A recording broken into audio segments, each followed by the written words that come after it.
everyone, and welcome to another episode of Ancient Warfare Answers with me, Murray. I've put on my collared shirt and we're ready to answer your questions. So the most exciting and interesting thing about all of this, of course, is that you can ask a question, any question you like about ancient warfare. You can send us an email, postcard, telegram. Can you send a telegram anymore? I'm not sure. You can get in contact with us and ask any pertinent question about ancient warfare for your weekly 10-minute ancient warfare fix. You can, of course, back us on Patreon / ancient warfare podcast, and you can back us at one of three different levels. Now, the question I'm going to answer today is a fascinating one for me, and I've written about it in two blogs, which I'll mention. And this is from one of our patrons. Something you said raised a question with me. I'm prepared to accept relatively low figures for Macedonian casualties, killed, maimed, and seriously wounded. But how were enemy casualty figures calculated? Did someone go around counting all the dead Persian bodies and making sure they weren't double counted? Or did Macedonian soldiers get the estimate of how many Persians they had killed? If the latter, vastly inflated numbers might well be the norm.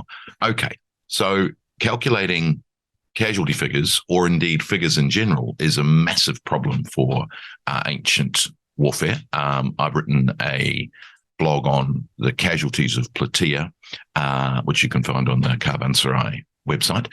And also I've got another one coming, which is called The Trouble with Numbers. Now, the interesting thing with it is, of course, that in Greek armies, we have relatively accurate breakdowns of casualties. So we know that the Athenians, for instance, would have the public list of the war dead, none of which survived complete, but we have a couple of partial survivals. We've got even the one from the Battle of Marathon, although I think it only names the dead of one tribe. But in those cases, of course, what you've got is the local population recording the men who died at the battle and listing them by name. So in that regard, when we're told, for instance, at the Battle of Platia, that the number of casualties, and it's a problem because some say the casualty numbers are really low, others say they're quite high.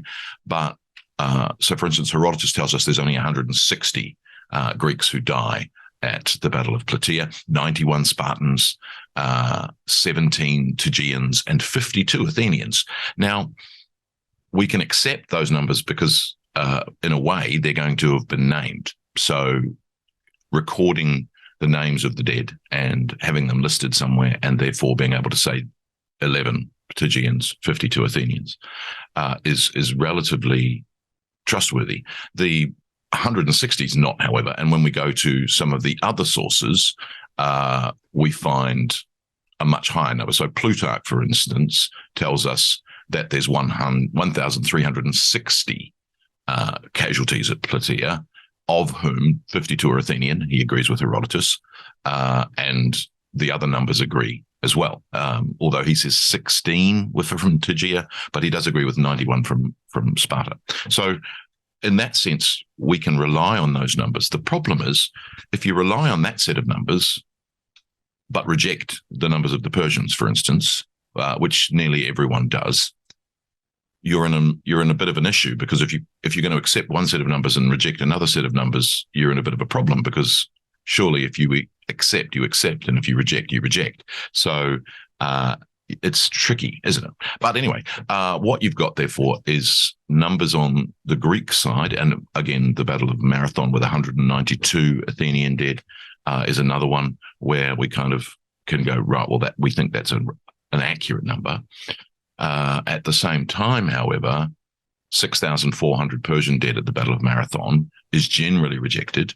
That's 3 dead that's 100 dead for every 3 Athenians. So one Athenian takes out 33 Persians, basically, in that version of events, which is, again, most people go, maybe not.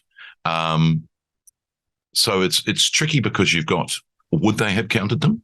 From various different accounts, we've got the counting of hands, for instance, cutting hands off in Egyptian warfare and Near Eastern warfare. And those counts, like, for instance, the Battle of Megiddo, the Tutmosis III inscription at Karnak, tells us very specifically that there are 83 hands and 340 prisoners of war, which firstly is really quite low. You would think in this battle, the Battle of Megiddo in 1457 BC or 15th century BC, the dates are a controversy, there would be more dead. 83 is not many at all, but 83 is a very specific number. It's not exaggerated, really. You would expect that if there was going to be an exaggeration, it would be recorded in that inscription. So 83 seems to be an accurate number, which implies quite low casualties for that battle. The 340 prisoners implies a certain number of captured. And certainly when the town of Megiddo was taken, there's a lot more captives, 2,500, I think. But there's also lots of horses taken, and 900 and something chariots are taken as well. So 900 chariots implies 1,800 men, or even more if you've got 3 men per chariot. So, again, I think it's 924 chariots are taken. So that's a very specific number. The number of horses taken, which is slightly more than 2,000, pretty closely corresponds to the number of chariots. So again, these numbers, when you start to break them down, seem to be accurate, but they're, surrounded by numbers which we in the modern age take to be unbelievable. From an aspect of logistics, you're looking at, there's no way that any kind of logistics in the ancient world could support such numbers. For instance, at the Battle of Platia, we're told there's 300,000 Persians. No one accepts that number.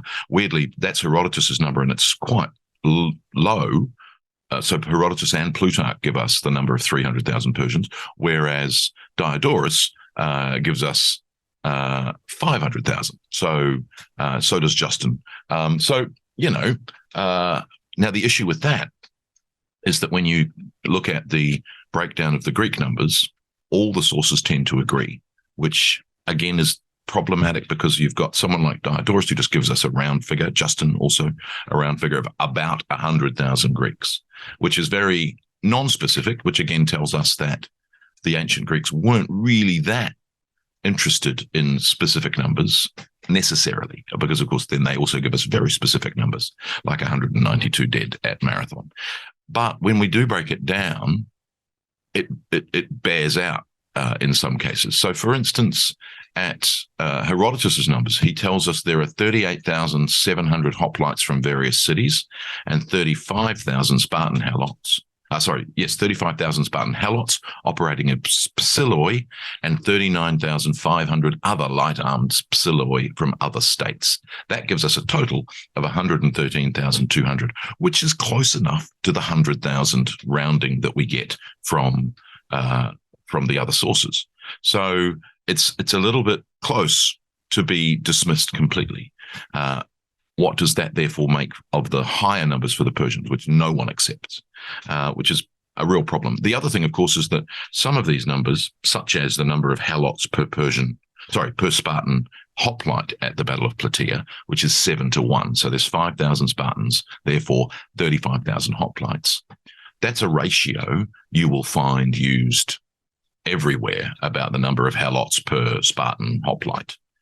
We're told at the Battle of Thermopylae, for instance, that the 300 Spartan hoplites had 1 helot each. So there's 300 helots. They're forgotten in the 300 Spartans, by the way. We hear about the 300 Spartans, the 400 Thebans, and the 700 Tegeans. The poor old 400 Thebans and the 700 Tegeans are forgotten, not mentioned in the 300 Spartans, but nor are the 300 helots. So there's a lot more than 300 men at the Battle of Thermopylae. And of course, in the earlier stages, there's thousands of Greek hoplites there too. So, all of these numbers make for a good academic argument, but they're not necessarily something to hang your hat on, which is what people do. And that's a problem in itself. So you either have to accept all or reject all, and people aren't willing to do that. The interesting thing is that when you start to break down all of these numbers, you're beginning to get into a real sort of problem of some seem plausibly specific, others seem implausibly generic, But then when you get to Herodotus's numbers for the invasion, for instance, it's 6 million men, and no one's willing to accept that number for Xerxes' invasion of Greece.